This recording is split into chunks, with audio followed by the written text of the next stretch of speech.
there are like for the Ramalinga Swami Fellowship, you have a video on YouTube that completely covers everything, which is great. Yeah, I think that's been helping a lot of the foreign researchers or even the Indian researchers. Yeah. Okay. There's also a Slack group I just wanted to mention here. There's also a Slack group called Young Pis of India, where there are close to 78 PIs now. And that's actually a nice place for several different kinds of discussions. There are channels on just equipment purchase, channels on networking, which is actually pretty helpful. And people do reach out there for if they have any. That would be a great resource, Dr. Srivastava. So where do you get that information? So if I'm not wrong, I'll have to find out the person who is managing that. Let me just check. I'll post a link here if it is possible. Yeah, that would be great. Yeah. Thank you. So so how do you is there a scrutinization to join there? Because we normally send the request on Slack, right? Slack has an invite link, so the admin has to send you that.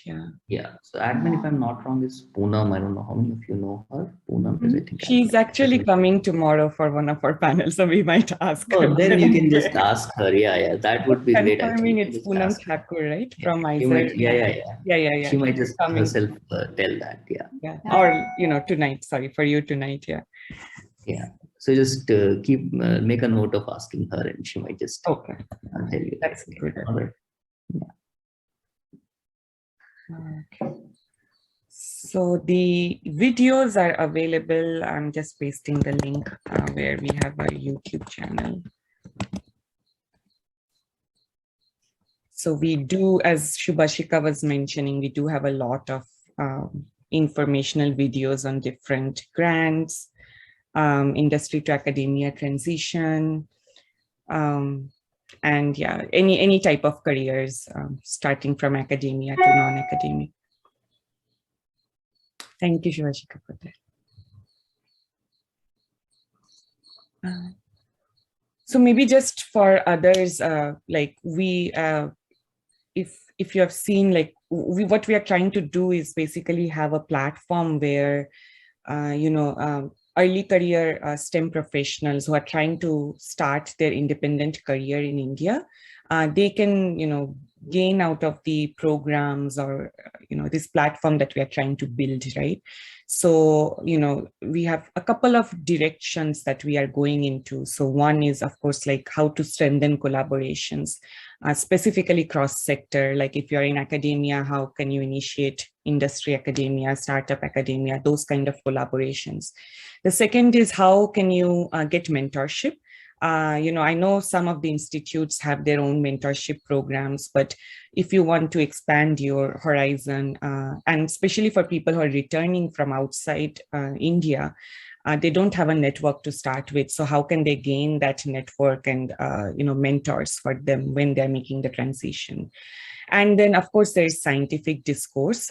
So we are trying to have a lot of informational sessions through which we can give out as much information as possible in different, evolving trends in Indian STEM, but we'd be open to suggestions, if there are specific topics that you would like us to take on, right? Okay, this is something that early career fellows will really benefit from. If we talk about those, we'll be happy to, bring in panelists and, experts from different areas and have discussions on those. And the final one that is, I think, from a perspective of early career academicians, when you join as a researcher, when you start a lab, a big potential chunk of resource you have are these undergraduates, right, who are not really tapped into in India. So what we are trying to do is build a research platform where we can nurture these undergraduates from really early on, and especially from underrepresented universities, so they know what research is and how to think critically, and then hopefully they can contribute early on to research in the institutes as well, in your labs as well. So I guess that kind of covers. If I missed anything, other like my team members, please feel free to add, or if you have any specific questions or anything regarding these. Yeah. May I, Manali? Yes, please. Okay. Yeah. I mean, since I'm in India now, I'll be closely following the activities from Sci-ROI India part, which will be, very tangibly benefited towards us. So any specific agendas you guys have already put it on the table, like which you would like to share with us, like in this particular year, maybe some programs you have thought about? Yes, so we are, the main purpose of this event is to launch those programs. So one of them, if you were in the previous session, the collaboration session, we showed the collaborative database that we are trying to build.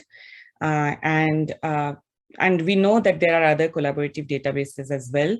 But what we are trying to do is go beyond the collaborative database. So if you sign up for that, we will be trying to have some active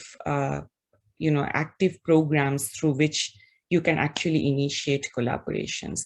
So we have talked about, maybe having an ideation hackathon, or creating some tech transfer courses, as you heard today, like how important that is, right, to initiate such collaborations. So that's the idea of that platform. And then tonight for Indian, Indian time for evening. So we have 2 sessions actually, both are on mentorship. So one is, and both of them we will reveal 2 programs that we will start in March or April this year. And one of them is a mentorship program for return to India researchers.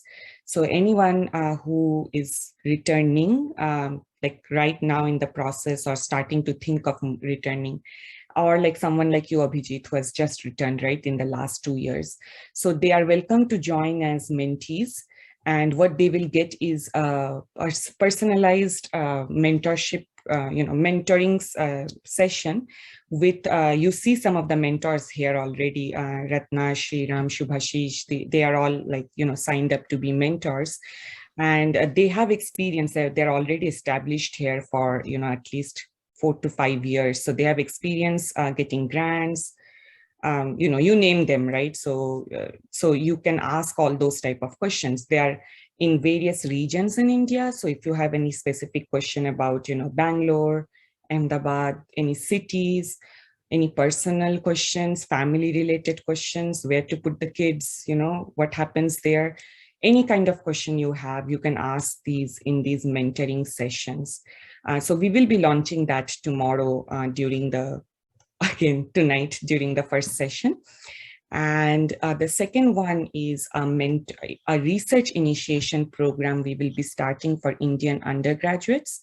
So as I was saying, especially in the underrepresented universities, right? And Shriram is here and he has been leading that effort as well. So any undergraduate in the first or second year of their, starting their studies, we would like to tap, we would like to have them as mentees in this program, and just train their mind to think, have more scientific temperament. And so like how to think about an idea, how to do literature survey. So it will be a virtual internship program for them. And then if they excel there, our goal is to provide them with some, hands-on research opportunities in our Sci-ROI members labs. So that's the idea. So these 2 programs will be launching in the next 2 sessions. Yeah, I mean, I was going through the website. I have already signed up for the one you just mentioned. Yes. I thought that is the easiest way or quickest way. Yeah, to we put do myself have other registered mentors somewhere. as well. So if anyone wants to add anything, as a mentor, what you want to do through the program, like Abhijit, if you want to start, and then others, if you want to add. Sure, we'll give a thought about it. Yeah. I'll post the links for the website here.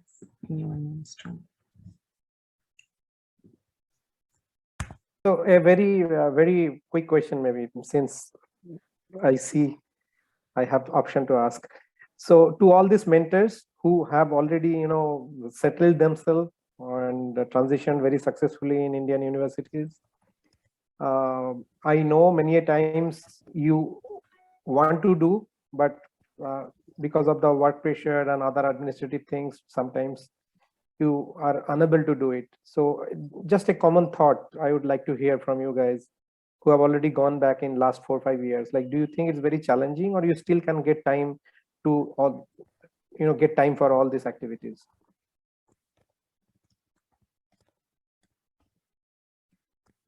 Dr. Ratna, you would like to comment? Yes, sure. We have a hand raised from Nishita also, but yes, Abhijit, by these activities, you mean these extracurricular activities like Basically this participating in different... mentorship programs, and willing to help support the other fellows who have just joined. Well, you added a very nice phrase in your question itself, is like willing to help. So in my opinion, I will say if there is a willingness, you will find a way. Yes, it has often happened that I've told Manali that, I will take the meeting and I'm driving back from campus, and or, I can't switch on my video because I'm in the lab and all that. We try to like squeeze time out for this kind of activities. But at the same time, we all realize that we need to put in that effort because it will be good for us to help others who are transitioning into this Indian academia, to share our experience, what we have gone through, and if we share, that can help someone to prosper in their own career trajectories. I think that's the best thing that we could do.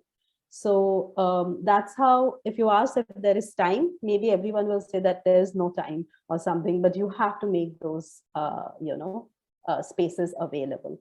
And also, most of our meetings, I think Manali knows the best, and others as well, Arindam or Subhashish, we always are in a different space. Like we are moving around in the lab, or we are like, trying to get back to campus, and Manali has accommodated us in a very nice way, as long as we can give our suggestions and get the ball rolling.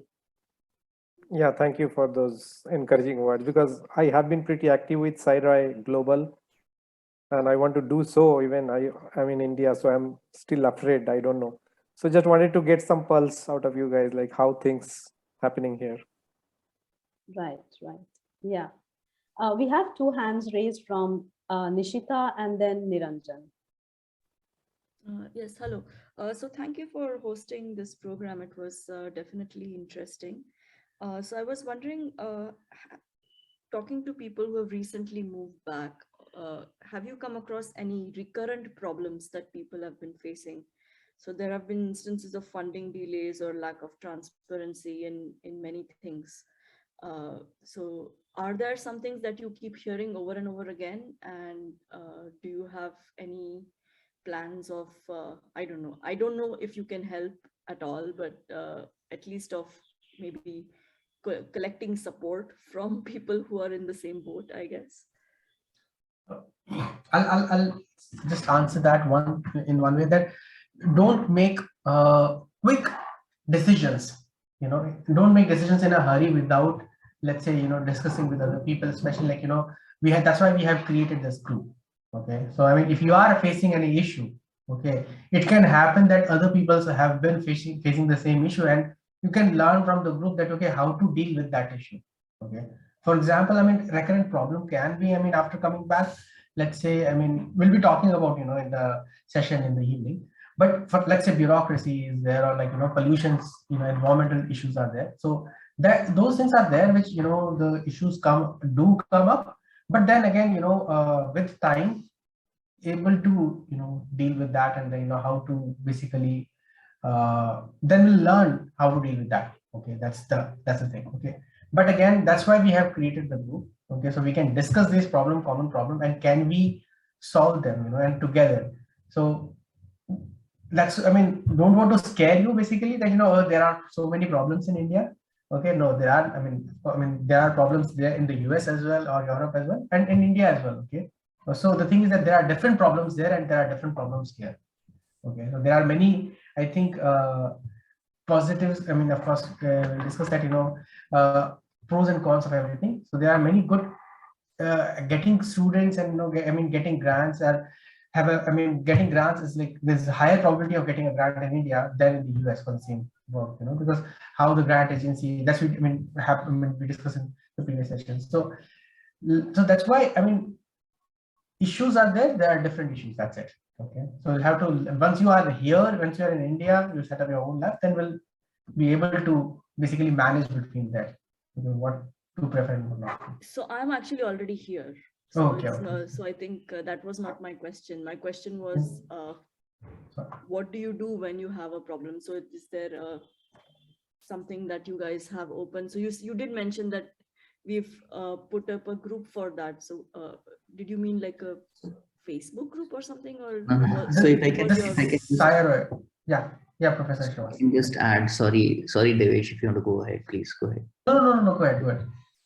So I somehow feel what Nishita is saying there. I've been here for 1 year now, slightly more than 1 year. Recurrent problems that almost everyone faces after coming from postdoc are more often than not related to purchase of equipment, which I find is, it takes some time to get used to it.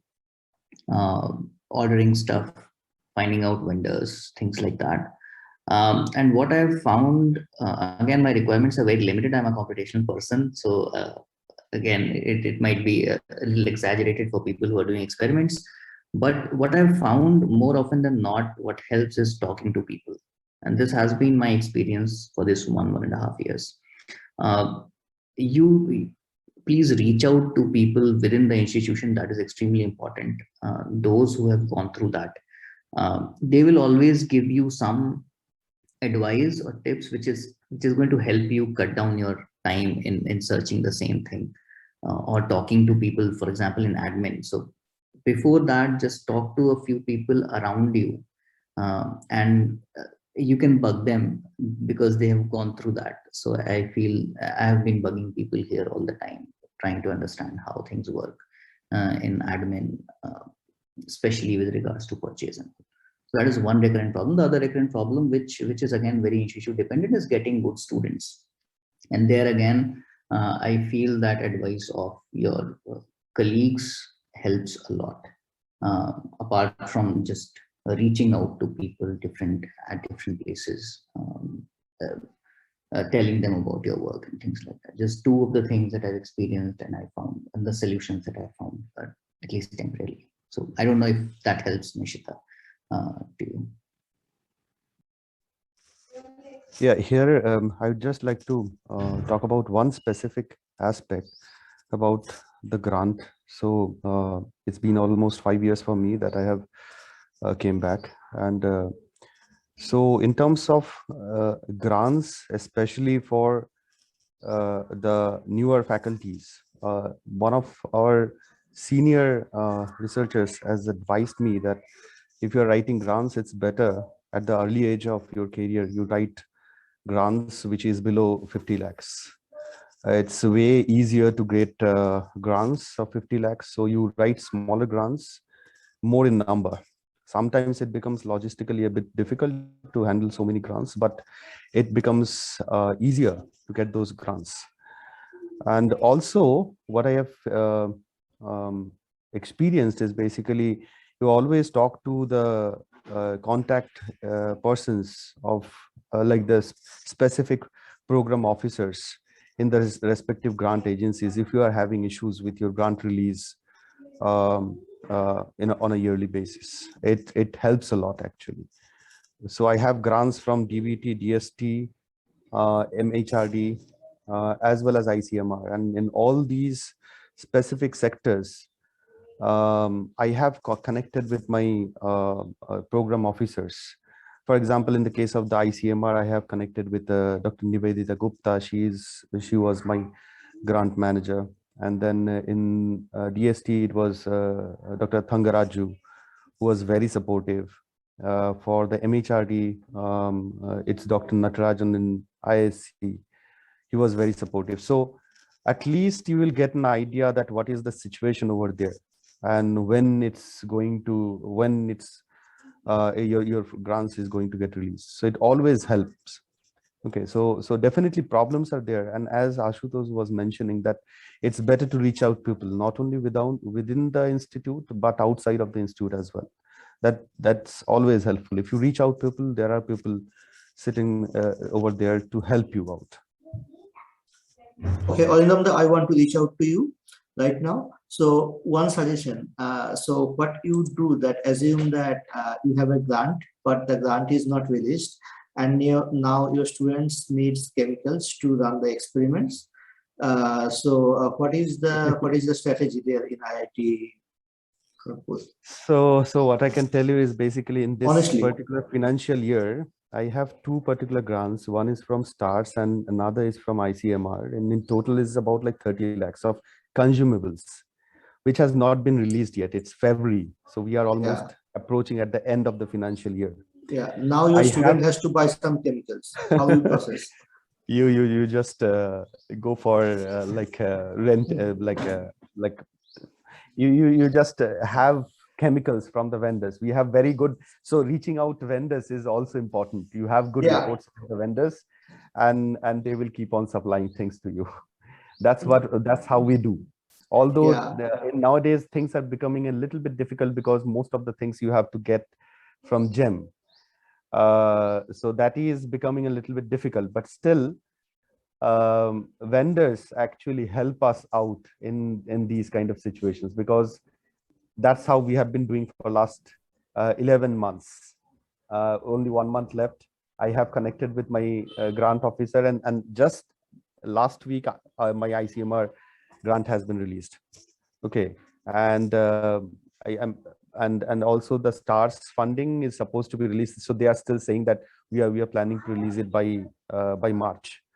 Okay, so yeah, I think reaching out people, asking for help, starting from admin people in your institute to the outside institute admin people outside of the institute, and then also from to the vendors as well. Yeah, so Nishita, maybe if I can help you, the straightforward way is that go to the the people who can give you money in the institute, ask the same question what I asked Arindamda, that I got the grant, it's not finished, my student needs the chemicals, how should I proceed?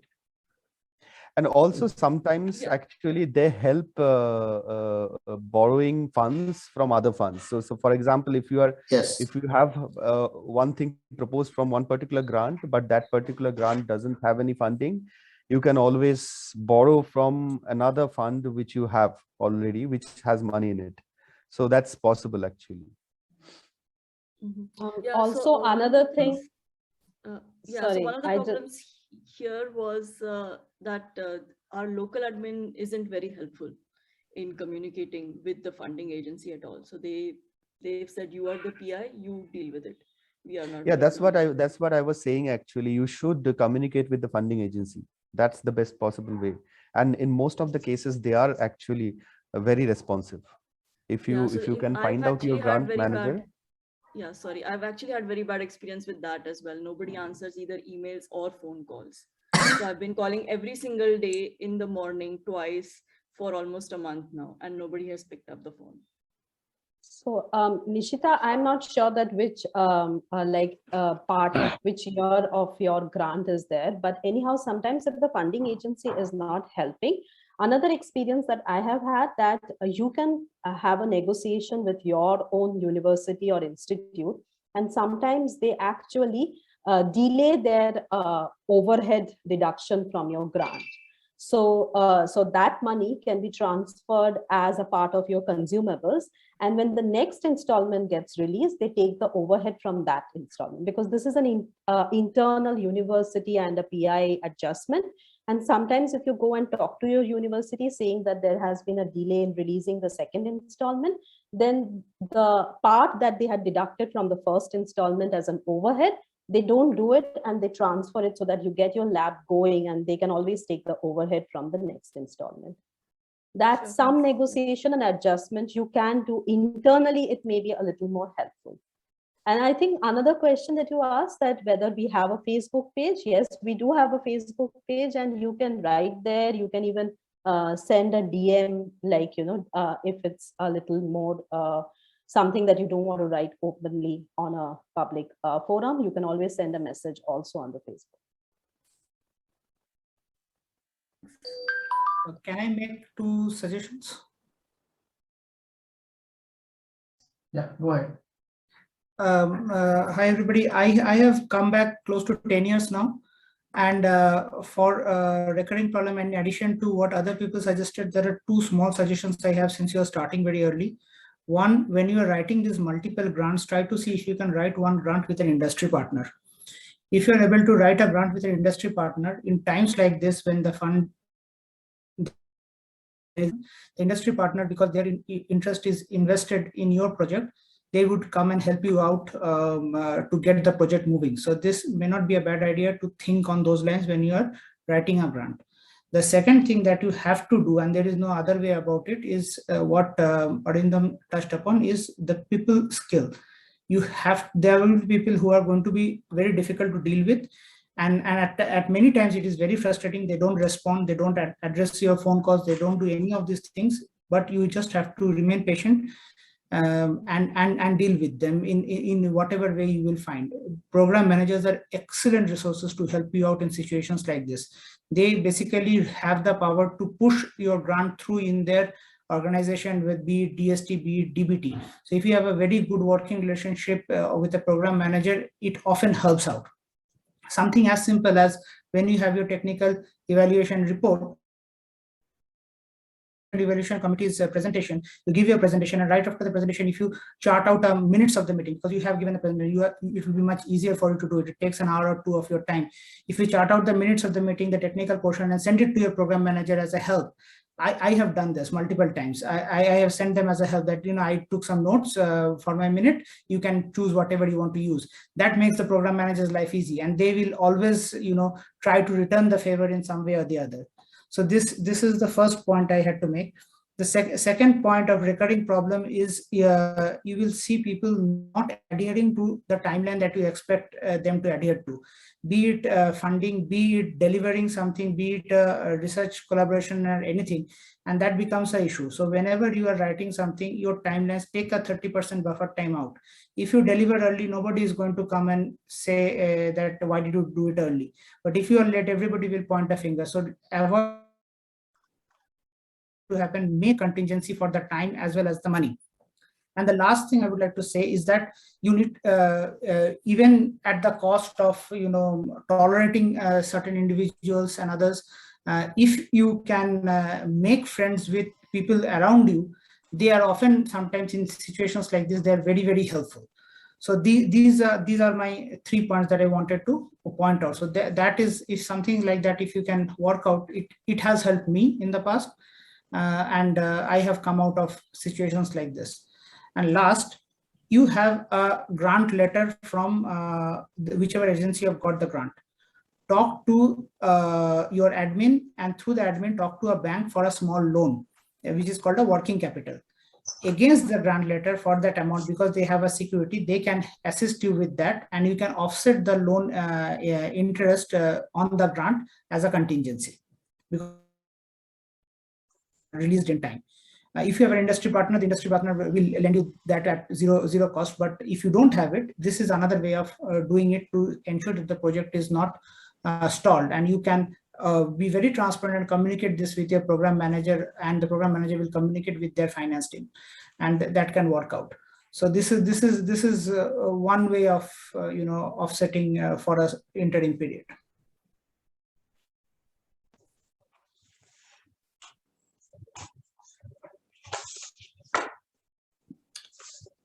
Thank you, Tathagata, so much. I think we have Niranjan, if you want to go ahead and ask. Yes. Hi. First of all, thank you for this wonderful initiative. I came to know about Sci-ROI recently through Dr. Piyush Lal. We were neighbors for a short period of time at UW Madison before he left to India. So he kind of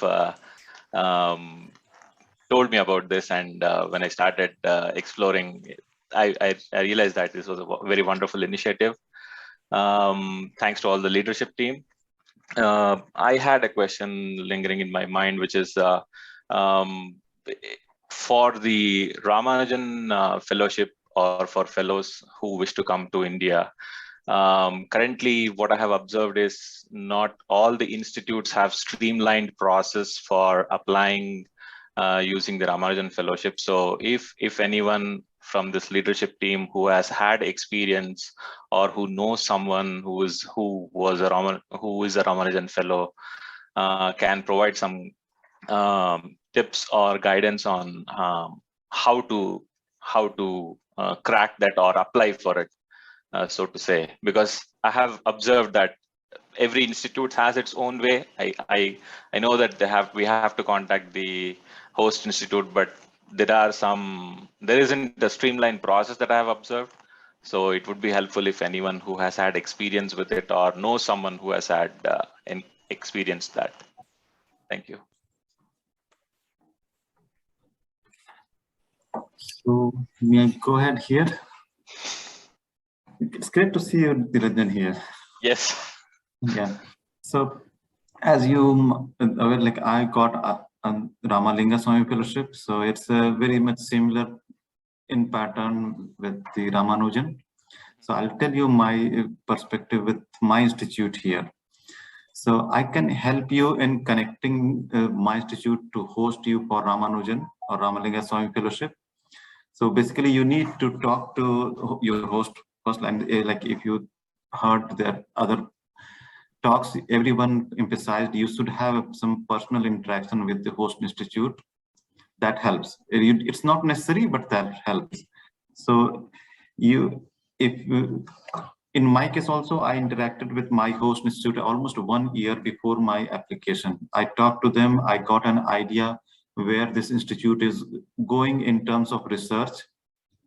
And that helped me to design a research proposal, which will to align my research proposal with the institutional theme. So that helped me to get approval from the host, because many times, even many people suggested, even if your research proposal is very wonderful, many host institute won't be able to host you because their theme is, their research aim is different, theme is different, or they don't have a facility for that. So if you interact with the professors in some institute, that will help you in moving forward in writing proposal and applying. So that's my thought. If you ever wish to come to private institute, I can help you in connecting to my institute, and then others may pitch in. Okay. Yeah. Thank you. So Niranjan, just want to add a couple of things in terms of the Ramanujan or Ramalinga Swami Fellow. Just like Piyush, I was also a Ramalinga Swami Fellow, but the good thing about mine was basically I secured a job, and then at the same time I got the fellowship. So in that case, it's the best case scenario, because you are going to have a healthy amount of grant to initiate your career, to initiate your research in your in your institute. Now, if you are coming as a Ramalinga Swami Fellow in one particular institute, I would suggest definitely talk to them very clearly about what is going to happen after 5 years. That means, what about the permanent position, and also look into the previous fellows, experience of the previous fellows if possible. For example, when I was hunting job, I was visiting different institutes, and at that time I visited one particular institute because I have requested them to host my fellowship. And in that institute, I discovered that there is one Ramalinga Swami Fellow who was there for about 7 years. So he got an extension of the Ramalinga Swami Fellowship. And he was in the 7th year of his fellowship, but he haven't gotten a permanent position. So I think it's very important that you talk to the institute properly about the future prospect, and along with that, explore that what is the status of the previous fellows in the same institute, how they are, what is their actually what is their way of dealing with these fellows. Because for example, in IISc, they were very clear about the fellowship. So if you are coming with a Ramanujan Swami Fellowship, they will provide you all the infrastructure and everything for 5 years. You use the infrastructure, use the name of IISc, and then produce and then go to another institute for a permanent position. They were very clear that we are not going to get you a permanent position here if you are coming through this particular fellowship. Oh. So I think this is going to be very important. Talk to the authority, the highest possible authority, about the future prospect, future job prospect in the institute. Yeah, I had a conversation with one of faculty from one of the IITs, and he was also mentioning something like at this point of time they did not foresee a future position for Ramanujan Fellow in their department. So he was kind of mentioning that it would be good to find a position, and that this case was actually only to that particular IIT. He was mentioning that, but he mentioned that they were not ready to offer full-time position for a Ramanujan Fellow or a Ramalinga Swami Fellow or anything. But that was very specific to that IIT is what he kind of told. But yeah, I think that's something what you mentioned about IISc as well. Yeah, in IIT Kharagpur also, what I can tell you is basically it's such a large system. It becomes very difficult if you come as a Ramalinga Swami Fellow in IIT Kharagpur. Especially in the administrative procedure, most of the cases they actually treat the fellows as a postdoc rather than as a faculty, which is insane. Okay, and because IIT is a giant system, and their recruitment procedure is so complicated. Because finally, when you get your appointment, it has to be signed by the board of directors and on all those things. It's a very complicated procedure. So that's why coming with the fellowship in IIT and then getting permanent position, it becomes next to impossible. At least what I can tell you is true is about IIT Kharagpur, actually. Okay, so here this is a very good point that Dr. Arindam raised. So it's a really very important point. So, and if Manali allows me, I just see Dr. Chiranjay Mukhopadhyay sir from KMC joined. He is the associate dean of research. So, okay, Manali, sure, Dr. Piyush. So, Chiranjay sir, there is a very good valid point. So, for RLS applicant, what happens after 5 years? Do you have any comment like what the KMC thinks in giving a permanent position to RLS fellows? If you can pitch in. Hi, good morning. Good afternoon to, I'm not very sure which time zone you are there. Nice to see you, Manali. Piyush is here and all people. I have just joined maybe 1 hour back, and I was hearing your discussions. And first, I want to congratulate all of you, Piyush, Manali, to start this Sci-ROI India.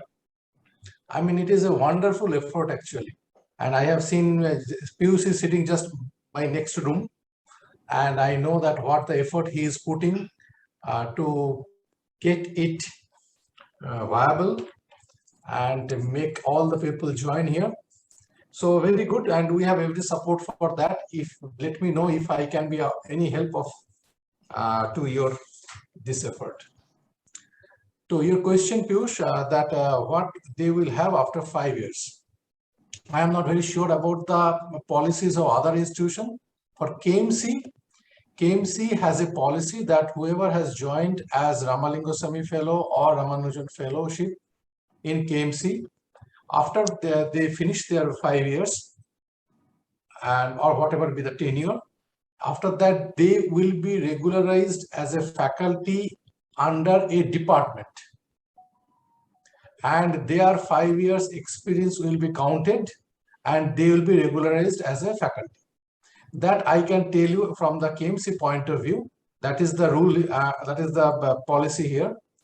And all the facilities a faculty should have, they were going to have that. But by that time, Piyush knows that the moment they join here, we are trying to give them the best infrastructural facilities, what is available. You can come to know that Mahi is having a wonderful infrastructural facilities which we give to them. Other than that, we are trying to provide them the seed grant, and which is not defined. They can use the seed grant for equipment, consumable in whichever way they want to have, but we give them a good amount of seed grant, and definitely in other way also, in every possible way, we try to support them. That is from my point of view, which I can tell you. And but again, you understand that it is the last 2 years, it was very trying time for all of us, and we really struggled here to get the things done and be in place. So yes, it is slowly coming back into terms, and we are slowly coming back to life. I hope that situation will improve and we will do it a little faster than we used to do before. Thank you, Dr. Mukhopadhyay. Thank you, Dr. Mukhopadhyay. Good to see you again. And we hope we can continue our collaboration with the Sci-ROI Global part as well, where we can bring more Indian diaspora back to India. Sure. I mean, it was wonderful, Manali, to be in touch with you and your team there. And at that time, you remember that how we were working, and that was also a new experience for all of us to be a part of the whole effort. And but it was very organized. I mean, I was so surprised and I was so amazed to see that it was so organized, the way you have conducted the whole event, and how the best brains got their placements in India. We got few of them, and they are really doing good here, and we are very happy with their performances here so far. And definitely our institution is very happy with them and with their effort, and we expect that more will come in future. And nice to know you through this Sci-ROI, and maybe hopefully in some day, I don't know when, but we may meet face to face also. Yes, definitely. I'll reach out to you again shortly. We are planning it again, so yeah. Definitely. Sure. Thank you. Thank you, Piyush, for your response, and thank you, Manali. Thank you, Niranjan. Maybe we have a few more minutes. If anyone has any last minute question, we did put out a few links in the chat box. So feel free to explore our website. Look out for all the programs we'll be starting. You can become a member on our website, and again the link is in the chat box. And what that enables you to, like, we will be sending you emails whenever we have a program coming up or anything coming up, so you will be notified immediately as a member. Anyone from the team? Yes, Piyush, please. So it's not a question, it's like to introduce.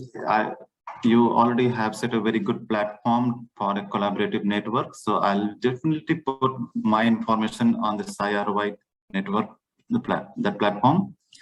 And in just a brief introduction, under guidance of Professor Mukhopadhyay, we are developing a very consortium-based research project. So anyone who has interest in some of the entropic disease-related research, you may contact us, especially Dr. Mukhopadhyay, and we would love to get your techniques or research experience imbibed in this consortium. So this will be like taking a challenge, like entropic disease challenge head on together. So please feel free to contact us for collaboration. Okay. Thank you, Piyush. Any last minute comments from our leadership team before maybe we close the session?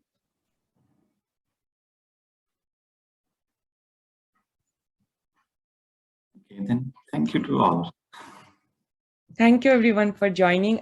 We still have 2 more sessions remaining, so do join us back in the evening for our remaining sessions, and we'll see you then. Have a good night, or have a good rest of the day. So bye everyone.